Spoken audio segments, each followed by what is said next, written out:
தமிழ்நாட்டின் ஒரு சிறிய நகரில் கோடை விடுமுறையை கொண்டாடிக் கொண்டிருந்த ஒரு கூட்டு குடும்பத்தில் 2 பேரன்களும் 3 பேத்திகளும் இருந்தனர்.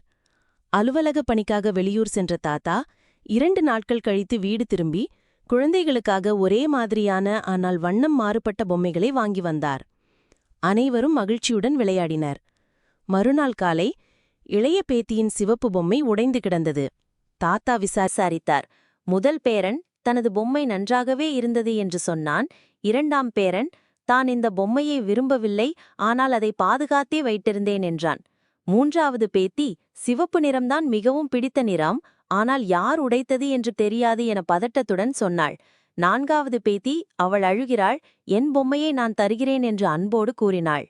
பதில்களிலிருந்து உண்மையைக் கண்டார். சிவப்பு நிறத்தை விரும்பிய 3வது பேத்தி பொறாமையால் உடைத்திருந்தாள். தாத்தா மெதுவாகச் சொன்னார், பொறாமை துக்கத்தைத் தரும், அன்பும் பகிர்வும் தான் உண்மையான சந்தோஷம்.